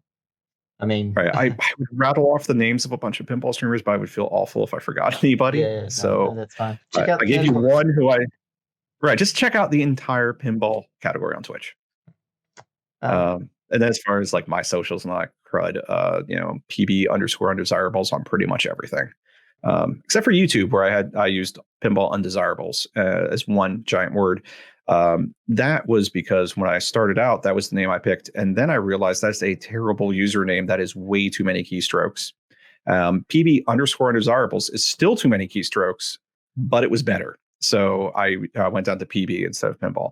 And it also allows me to run under the gag of what does the PB stand for? Because when I showed up in your channel the first time, you had no idea what the PB stood for. I didn't.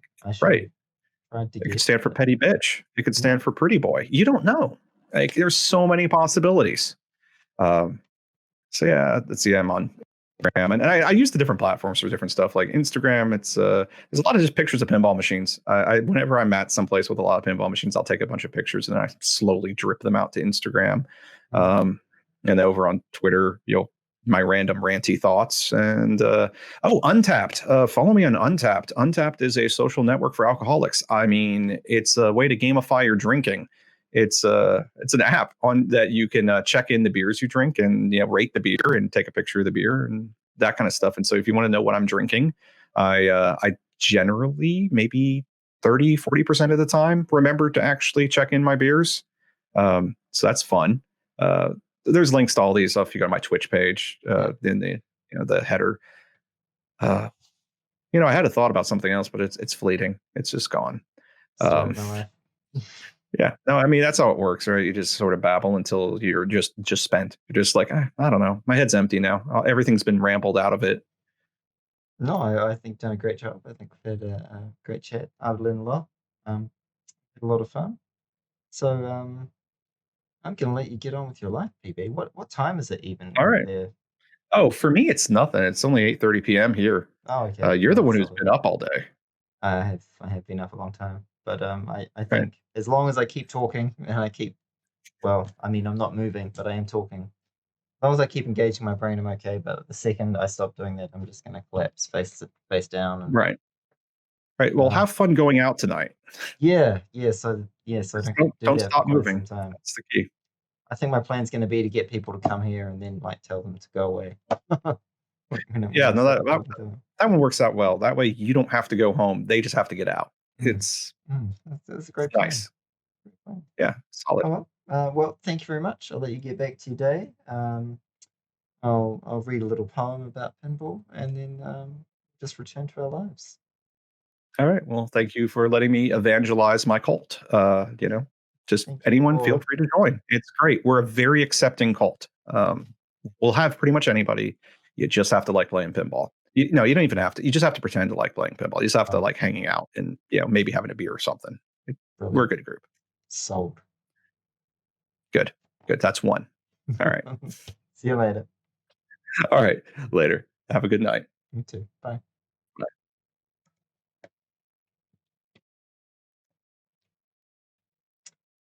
Well, that was a really good time, and I had a lot of fun. And in just a moment, when I stop fiddling around with settings on things, the guy who does that, I am going to read a poem about pinball, and it's from Pop Sonnets on Tumblr, which is a website that turns pop songs into Shakespearean sonnets. And I think you'll probably be able to guess which one this is. From London town to Brighton's shores, I've trekked to test my dexterous skills in each arcade, and naught I've seen could make me e'er expect to see the prowess Tommy has displayed. Like Grecian marbles, he unmoving stands before the table, saying not a word, for naught but intuition guides his hands. He never hath the cabinet seen or heard, no sight has he, nor any means to hear. How do his flipper fingers aim so true? I'll crown this wizard king and disappear. My name forgotten, I'll be known as who? To watch him play shall surely thee enthrall, for lo, the kid doth play a mean pinball. Catch you all next podcast. Have an absolute time. Goodbye.